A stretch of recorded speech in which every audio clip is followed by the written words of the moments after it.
Brother Steve.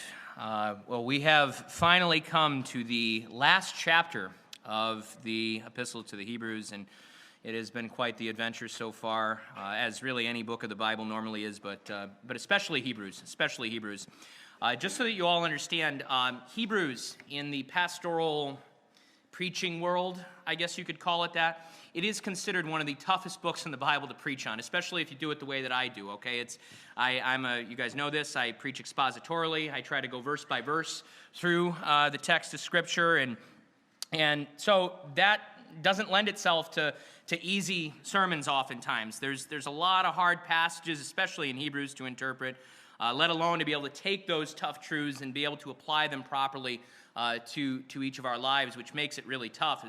Matter of fact, I was talking with one of my Bible college professors that I keep into contact with quite regularly, and I told him, well, this is a while ago, but I told him that I was going from preaching through Daniel, which, by the way, Daniel is considered another one of those really, really tough books, that one of the toughest to preach on expositorily, going from Daniel to Hebrews.